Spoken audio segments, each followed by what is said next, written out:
A king beyond the wall spends years searching the frozen north for a weapon that could bring down the wall itself. He digs through graves. He tears apart ancient ruins. He finds a horn 8 feet long, banded in bronze, and tells the world he has what he came for. Then a red priestess throws it into a fire. It splits open and burns like old wood. It was never the Horn of Winter. So where is the real one? Welcome to Westeros Within, where we journey into forgotten ages, hidden legends, and ancient mysteries. The oldest stories say that Joramun, a legendary king beyond the wall, possessed a horn powerful enough to wake giants from the earth. That phrase has survived for thousands of years. And in a world like this one, old phrases tend to survive because something inside them was once true. The Horn of Winter is said to be able to bring down the wall, not damage it, not open a gate, bring it down. That matters because the wall is not just frozen ice stacked impossibly high. It is also magic. Ancient wards are woven into it so deeply that even creatures bound to serve the living cannot pass through. It is a barrier of ice, stone, and spellcraft. So if the Horn of Winter is real, it is not simply a weapon. It is the one thing in the world that could unmake the greatest magical defense ever built. And that raises a question no one asks often enough.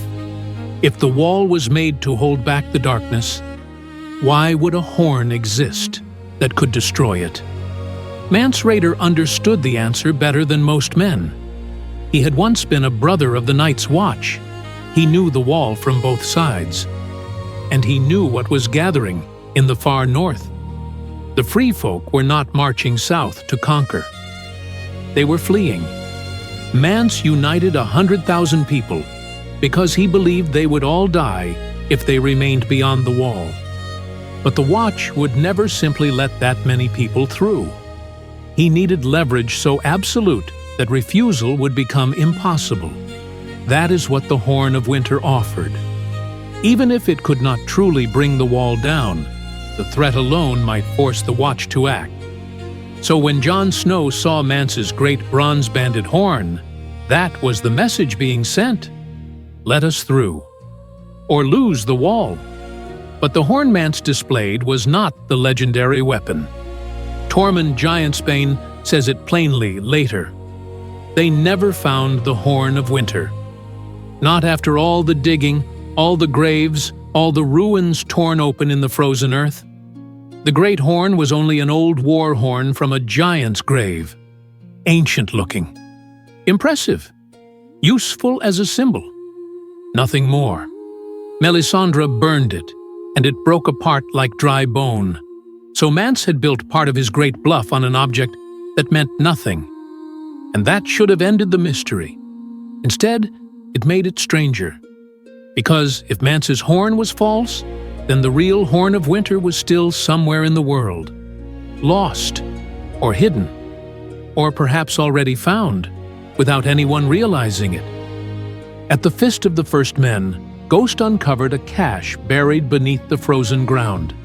Inside was an old black cloak wrapped around a stash of dragonglass weapons, arrowheads, daggers, spear points.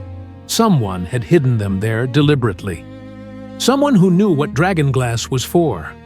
And buried among them was a horn. Not huge, not impressive. Cracked, old, banded in bronze. Samwell Tarly picked it up almost as an afterthought. He did not know what it was. He barely thought about it at all. But he kept it.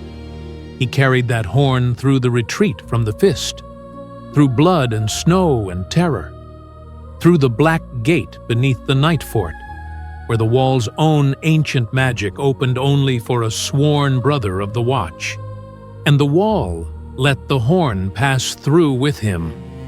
Sam then carried it across the sea to Oldtown, a cracked horn, forgotten at the bottom of his things, but buried beside dragonglass by someone who seemed to know exactly what was coming. That is not proof. but it is far too much to ignore. We know enchanted horns exist in this world. Euron Greyjoy possesses one called Dragonbinder, a monstrous Valyrian horn said to bind dragons. When it was blown, the sound was like a scream, and the man who sounded it died with his insides burned black. So the idea of a magical horn is not fantasy layered on top of legend. It has precedent. And if the Horn of Winter truly has power, then the stories may still be wrong about one thing. Perhaps it was never meant to destroy the wall in blind catastrophe. Joramun is remembered not only as the man with the horn, but as the one who helped bring down the Night's King. If the horn was used in that struggle, then perhaps it was not a weapon against the wall itself, but a failsafe against whoever controlled it. Not a tool of invasion, a weapon of last resort. Not made to open the gate for darkness, but to deny the wall to anyone who had twisted it into something monstrous. That possibility changes everything. And that leaves us with the strangest possibility of all. The most dangerous object in the north may not be buried in a tomb or hidden in some secret vault. It may already be found. It may already have passed through the wall. And it may now be lying in Oldtown, forgotten in the baggage of a frightened young man who never understood what he picked up in the snow. Jon Snow sent Sam south to keep him safe. Instead, Sam may have carried away the one thing that could destroy the very barrier his order was built to defend.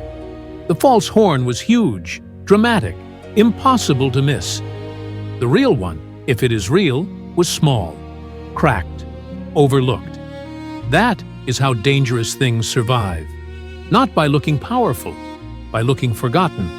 And somewhere in Oldtown, at the bottom of a bag, winter may already be waiting for someone to raise it to their lips.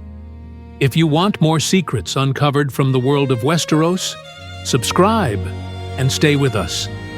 And tell me in the comments, do you think Sam is carrying the real Horn of Winter? Or is the true horn still hidden somewhere beyond the wall? Westeros within. The stories they never told you.